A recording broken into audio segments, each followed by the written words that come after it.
আদ্রিতার নিঃশ্বাস বন্ধ হয়ে এলো। আদ্রিস তা দেখে নিজেকে সংযত করে। আদ্রিতা শক্ত করে আদ্রিসের শার্ট খামছে, নিঃশ্বাস নিতে থাকে। কিছুক্ষণ পর আদ্রিতা স্বাভাবিক হয়। আদ্রিতা আদ্রিসের দিকে তাকায়। আদ্রিস তার দিকেই তাকিয়ে আছে। আদ্রিতার মুখশ্রী রক্তিম হয়ে উঠেছে। আদ্রিস ওর কপাল থেকে চুল সরিয়ে দেয়। আদ্রিতা বিরক্ত হয়ে আদ্রিসের বুকে আঘাত করে।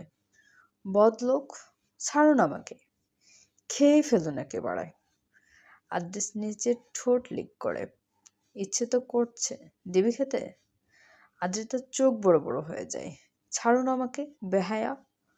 আদ্রিস ফের আদ্রিতার বুকে নাক ডোবায়। বেহায়া নই রে, পাগল প্রেমিক।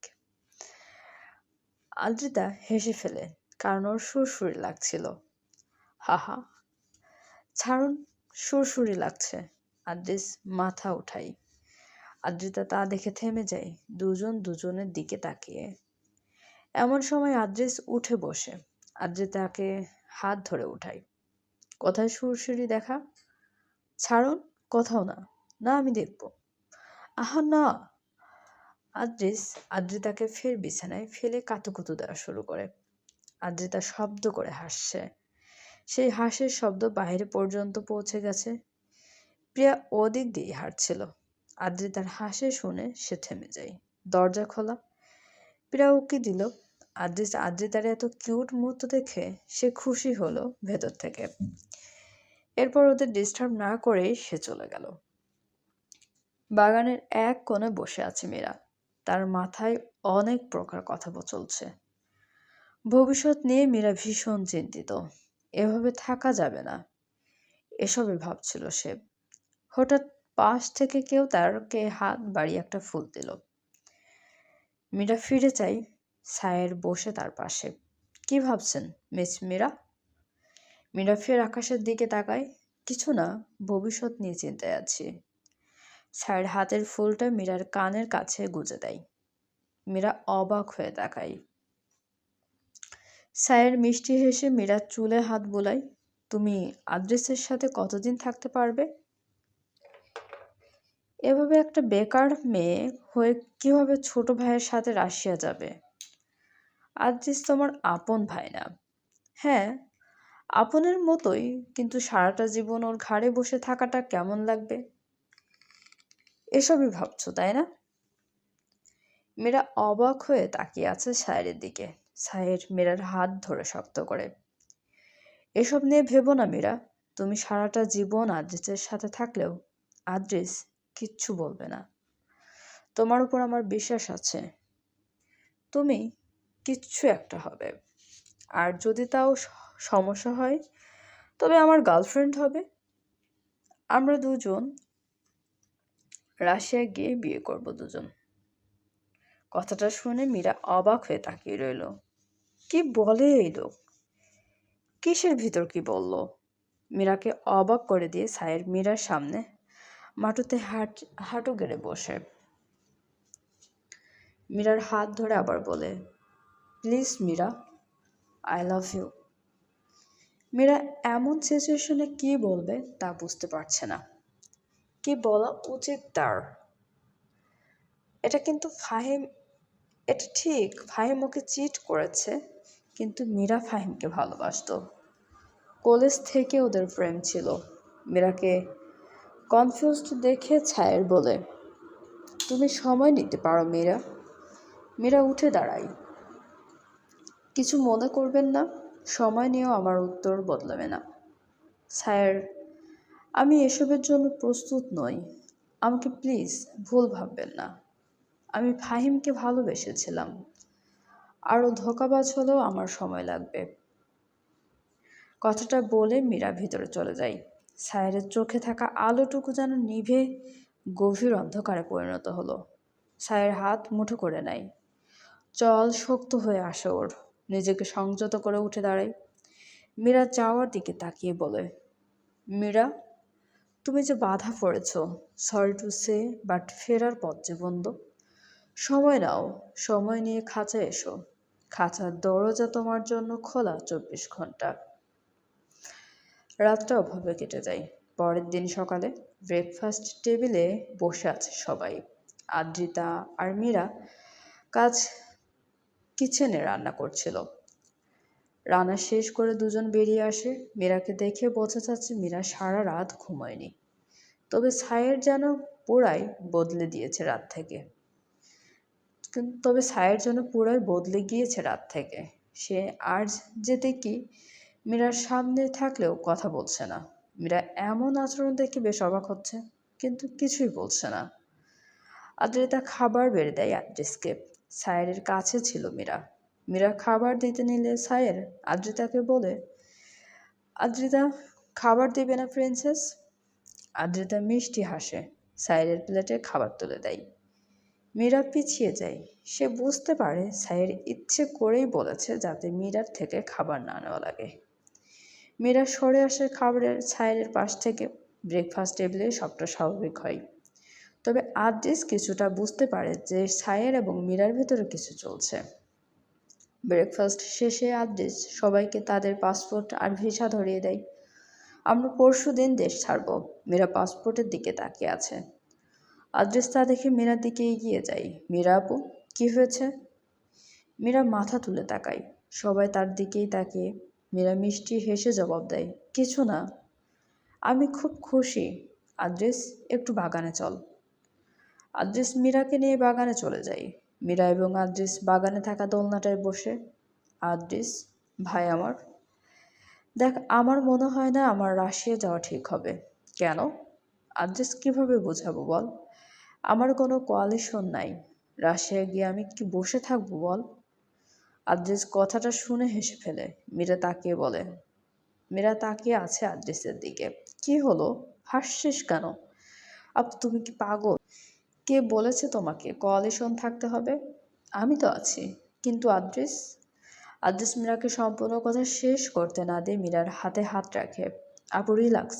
তুমি কি চিন্তায় আছো সেটা আমি বুঝি, কিন্তু তুমি কি পারবে আবার ওই পৃথিবীতে ফেরত যেতে যেখানে তোমার কোনো ভ্যালু নেই? মীরা থমকে যায়। আদ্রিস মীরার হাতে চুমু খায়। আপু, আমাকে বিশ্বাস করো, আমি সব ঠিক করে দেব। মীরার চোখের কোণায় পানি চিকচিক করছে।